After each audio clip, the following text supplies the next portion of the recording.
Which consultancy is good for MBBS abroad? Very big question. और इसमें काफ़ी ज़्यादा वीडियो भर भर के रखे हैं, बहुत सारी कंसल्टेंसी खोल के रखी है।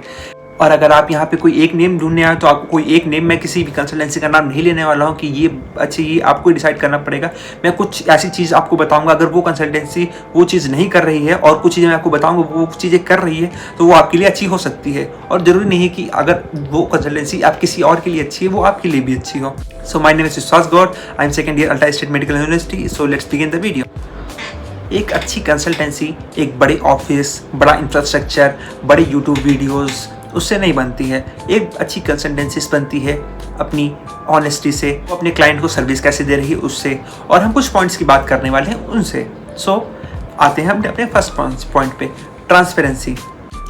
सो अगर आपकी कंसल्टेंसी पूरी ट्रांसपेरेंसी दिखा रही है, जैसे आपकी फ़ीस में, आपकी हॉस्टल चार्जेस में, आपकी मेडिकल इंश्योरेंस में, वीज़ा एक्सपेंसन में, और हॉस्टल प्राइवेट है मिलेगा आपको, गवर्नमेंट मिलेगा, और आपको सारी रिटर्न डिटेल्स दे रही है, सब रिटर्न में करके दे रही है, तो आप कर सकते हैं। अगर आपको रिटर्न में करके नहीं दे रही है और इस चीज़ में उनका काफ़ी ज़्यादा हौच पौच रहता है, तो आप उनसे कह सकते हैं कि हम मेरे को ट्रांसपेरेंसी मेंटेन करके दीजिए, मेरे को सारी चीज़ें रिटर्न में चाहिए।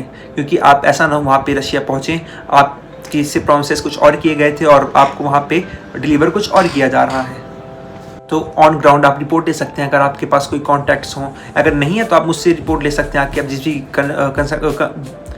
अगर आपके पास कोई भी कॉन्टैक्ट्स नहीं है उस यूनिवर्सिटीज़ का या फिर मेरी यूनिवर्सिटी का, अल्ट्रा स्टेट मेडिकल यूनिवर्सिटी का, तो आप मुझसे बात कर सकते हैं कि मैं किसी न किसी का आपको नंबर दे दूंगा, वो आपको अच्छे से बताएगी।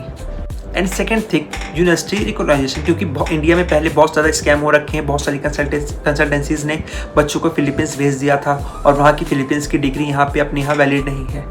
तो वहाँ से बच्चे आए थे 4 साल की डिग्री करके, इंडियन गवर्नमेंट ने उनको उनकी डिग्री को रिकॉग्नाइज नहीं किया, उनका काफ़ी ज़्यादा लॉस हो गया, उनके पैसे तो गए ही गए, उनकी सबसे ज़्यादा इंपॉर्टेंट चीज़ उनका टाइम गया। तो आपको ध्यान रखा कि आपकी यूनिवर्सिटी NMC की गाइडलाइन फॉलो कर रही है, और ये आपको खुद देखना पड़ेगा। आप पूरा 100% किसी भी कंसल्टेंसी पे डिपेंड नहीं कर सकते हैं कि आपकी NMC की जो भी गाइडलाइन है, मैं ऊपर की बता देता हूँ कि आप ट्रांसफ़र नहीं ले सकते। आपका MBBS का कोर्स 54+1 मंथ का होना, 54+1 ईयर का होना चाहिए, और आपका पूरा फुल कोर्स 6 साल का इंग्लिश मीडियम में होना चाहिए। तो अगर कोई यूनिवर्सिटी सारी क्राइटेरिया पूरे कर रहे तभी आप इंडिया आके practice. And third thing, student reviews. अगर जिस भी कंसल्टेंसी से आप एडमिशन ले रहे हैं उनसे कहिए आप कि हमें आपके जो पहले बच्चे गए थे उनका नंबर दीजिए, हमको उससे बात करनी है। अगर वो प्रोवाइड कर रहे हैं आपसे बात करने के लिए तो अच्छी बात है, आप उनसे बात करिए, क्या है उनसे एक चीज़ें समझिए, उसके बाद अपना रजिस्ट्रेशन कराइए, या फिर कुछ भी आगे फीस दे रहे हैं OTC, आप उसके बाद करिए। And now we will come to the fourth part, document support. आपको अपने कंसल्टेंट से पूछना पड़ेगा वो आपकी admission letter, invitation letter, visa process, travel arrangement और डॉक्यूमेंट वेरिफिकेशन में हेल्प कर रहा है नहीं कर रहा है। क्योंकि आपका वीज़ा लगने में सारी कंसल्टेंट हेल्प करता है। जैसे आप अगर हमारे थ्रू एडमिशन लेंगे तो सारी हमारी रिस्पॉन्सिबिलिटी होगी, आपका वीज़ा लगवाना, आपकी ट्रैवल हिस्ट्री, आपका ट्रैवल मैनेज करना, आपको क्योंकि बाकी सारी यूनिवर्सिटीज़ हैं, जो बाकी सारी कंसल्टेंसीज़ हैं, वो अपना बंदा यूनिवर्सिटी पे नहीं भेजते हैं, और जो बाकी सारी कंसल्टेंसी है वो अपना बंदा एयरपोर्ट पे आपको पिक करने के लिए नहीं भेजते हैं। बट अगर आप हमारी यूनिवर्सिटी जाते तो मैं खुद आपको पिक करने आऊँगा, अगर आप किसी और यूनिवर्सिटी जा रहे हैं हमारे बंदे आपको पिक करने आएंगे। Support after admission.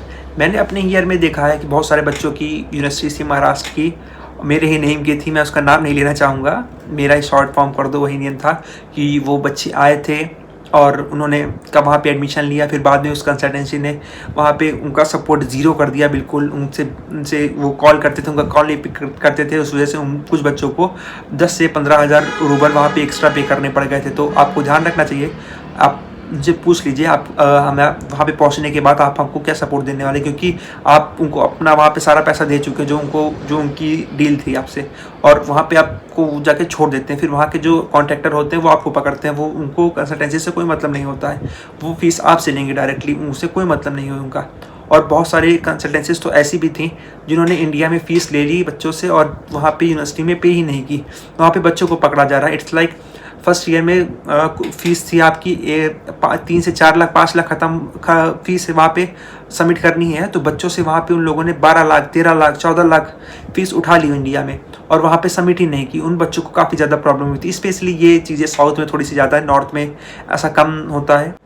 Now we will come to the very important part, no false promises. अगर कोई भी कंसल्टेंसीज आपसे कह रही है कि आपको नेक्स्ट का एग्ज़ाम क्लियर करा देंगे, FMG का एग्ज़ाम क्लियर करा देंगे, तो उससे आपको एडमिशन बिल्कुल नहीं लेना है, क्योंकि ये बिल्कुल फेक प्रॉमिसेस हैं, बिल्कुल फॉल्स प्रॉमिसेस हैं। क्योंकि कोई भी कंसल्टेंसी कोई आपका हेल्प नहीं कर सकती एग्ज़ाम क्लियर कराने में, वो आपको ही करना पड़ेगा।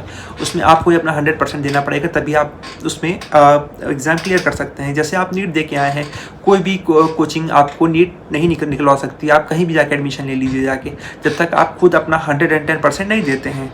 वैसे ही सेम यहाँ पे भी अप्लाई होता है, किसी का कोई सोर्स नहीं होता है। जो भी कंसल्टेंसी ऐसा क्लेम कर रही है कि वो आपका FMG नेक्स्ट निकलवा देगी, नहीं, 6 साल की बात है, कोई भी कंसल्टेंसी आपको नहीं मिलेगी जो 1 से 1.5 साल के बाद आपसे कॉन्टैक्ट रखेगी।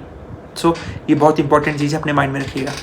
तो आपको आंसर मिल गया होगा कौन सी कंसल्टेंसी बेस्ट है। इसमें कोई एक कंसल्टेंसी का नाम नहीं लिया गया है, किसी भी एक कंसल्टेंसी का, और ये वीडियो सिर्फ नॉलेज के लिए बनाया गया है और आप समझ गए होंगे आपको कौन सी कंसल्टेंसी में एडमिशन लेना चाहिए।